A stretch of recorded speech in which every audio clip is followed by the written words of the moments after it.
Jenis pembulian yang pertama adalah pembulian fisik. Pembulian fisik dilakukan dengan cara menyentuh dan melukai seseorang secara langsung. Pembulian jenis ini, kejadian dan dampaknya bisa dilihat secara langsung, sehingga merupakan jenis pembulian yang kasat mata. Misalnya adalah menendang, memukul, dan menjambak. Jenis pembulian yang kedua adalah pembulian verbal. Pembulian ini merupakan jenis pembulian yang ditangkap oleh indera pendengaran karena dilakukan dengan cara mengucapkan kata-kata yang dapat melukai perasaan korban. Misalnya adalah menghina, mencaci maki, memanggil dengan sebutan yang tidak pantas, serta mengejek. Selanjutnya adalah jenis pembulian sosial. Jenis pembulian ini dilakukan dengan merusak reputasi atau bahkan merusak hubungan seseorang di hadapan orang lain. Misalnya adalah menebarkan rumor negatif, mempermalukan, dan mengucilkan seseorang. Jenis pembulian yang keempat adalah pembulian seksual. Jenis pembulian ini berupa tindakan yang dapat mempermalukan seseorang secara seksual. Tindakan ini adalah termasuk catcalling atau memanggil dengan nama seksual, gerakan vulgar, atau bahkan menyentuh tubuh korban secara langsung. Jenis pembulian yang terakhir adalah cyberbullying.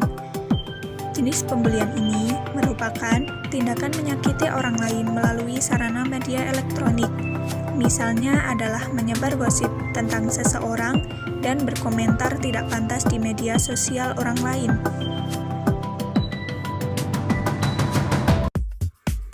Untuk mengumpulkan data, saya mencoba melakukan survei singkat tentang pengalaman kasus pembulian melalui Google Form.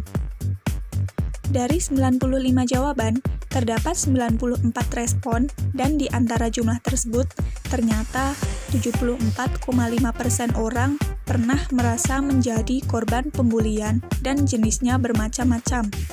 Namun, yang paling mendominasi adalah bentuk pembulian secara verbal. Selain itu, dalam 94 respon, 27,7% mengaku pernah menjadi pelaku pembulian. Tak jarang yang menganggapnya sebagai pembulian yang tidak disengaja karena hanya berniat bercanda. Namun, terdapat beberapa respon yang mengatakan bahwa mereka melakukan pembulian untuk melakukan balas dendam karena merasa pernah dibuli.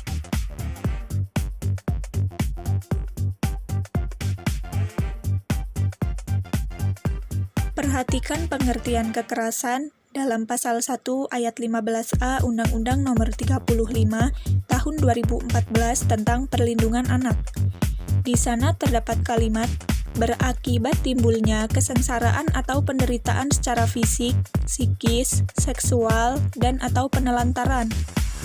Berkaitan pada tindakan pembulian yang dapat menyebabkan hal-hal tersebut, maka pembulian merupakan tindakan kekerasan terhadap anak dan merupakan tindakan pidana. Anak yang dimaksud di sini adalah anak yang berusia di bawah 18 tahun sesuai dengan pasal 1 ayat 1 undang-undang tersebut.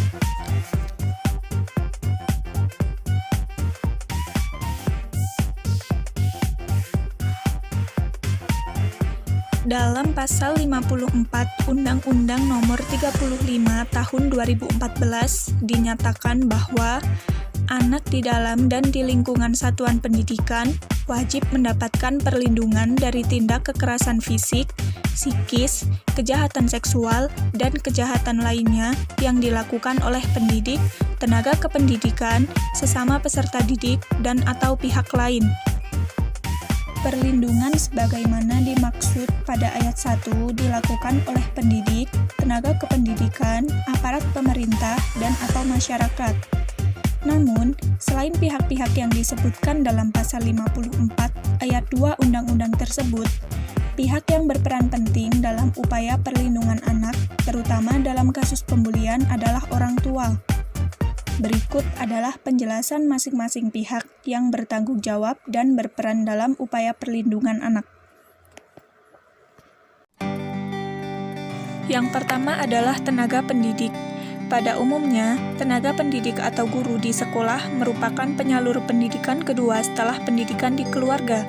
Karena pembulian sering terjadi di lingkungan sekolah, maka guru bertanggung jawab dan berkewajiban untuk memberikan pendidikan karakter yang baik serta mengawasi lebih ekstra agar siswa-siswinya terhindar dari kasus pembulian, baik sebagai korban maupun sebagai pelaku.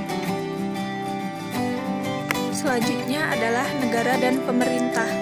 Negara dan pemerintah, khususnya pemerintah daerah, berkewajiban dalam bertanggung jawab untuk merumuskan kebijakan terkait perlindungan anak. Sejauh ini sudah ada Undang-Undang Nomor 35 Tahun 2014 tentang perlindungan anak. Selain itu, negara dan pemerintah juga berkewajiban dan bertanggung jawab untuk memberikan dukungan sarana, prasarana, sumber daya manusia dalam penyelenggaraan perlindungan anak. Lalu, selanjutnya adalah masyarakat. Dalam hal ini, masyarakat secara umum, baik orang perseorangan, lembaga perlindungan anak, lembaga kesejahteraan sosial, organisasi kemasyarakatan, dan lembaga pendidikan. Mereka dapat berperan dengan cara memberikan sosialisasi dan edukasi, memberikan masukan terkait kebijakan tentang perlindungan anak, melaporkan ke pihak yang berwenang jika terdapat pelanggaran terhadap hak anak, melakukan pemantauan pengawasan, dan ikut bertanggung jawab terhadap penyelenggaraan perlindungan anak, serta menciptakan suasana kondusif untuk tumbuh kembang anak. Yang terakhir adalah keluarga dan orang tua. Orang tua sebagai penyalur pendidikan pertama, maka mereka bertanggung jawab dan berkewajiban untuk memberikan pendidikan karakter, penanaman budi pekerti, dan penguatan mental kepada anak-anak mereka. Selain itu, mereka juga harus memberikan ruang kepada anak untuk dapat berpartisipasi dan menyampaikan pendapat dalam segala hal, agar mereka terbiasa berbicara dan tidak sungkan berbicara jika terjadi suatu hal yang menimpa mereka.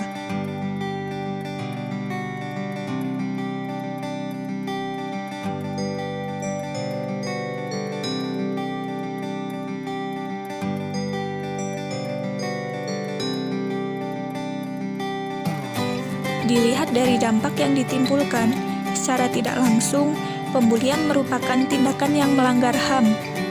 Semua tindakan yang dilakukan baik perseorangan maupun sekelompok orang yang berusaha untuk memojokkan dan membatasi tingkah laku terhadap yang lainnya sudah pasti termasuk melakukan pelanggaran hak asasi manusia. Selain itu, walaupun terkadang tidak disadari oleh orang tua bahkan orang-orang di sekitarnya, pembulian telah mencabut hak orang yang menjadi korban pembulian, bahkan secara fisik maupun psikis berujung pada penghilangan nyawa ataupun pembunuhan.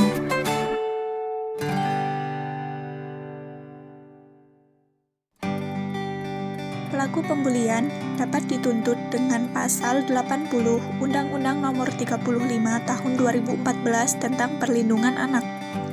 Namun, walaupun atas tindak kekerasan tersebut ada sanksi pidana, sebaiknya pilihan jalur tuntutan pidana hendaknya dijadikan upaya hukum terakhir setelah upaya perdamaian telah dilakukan.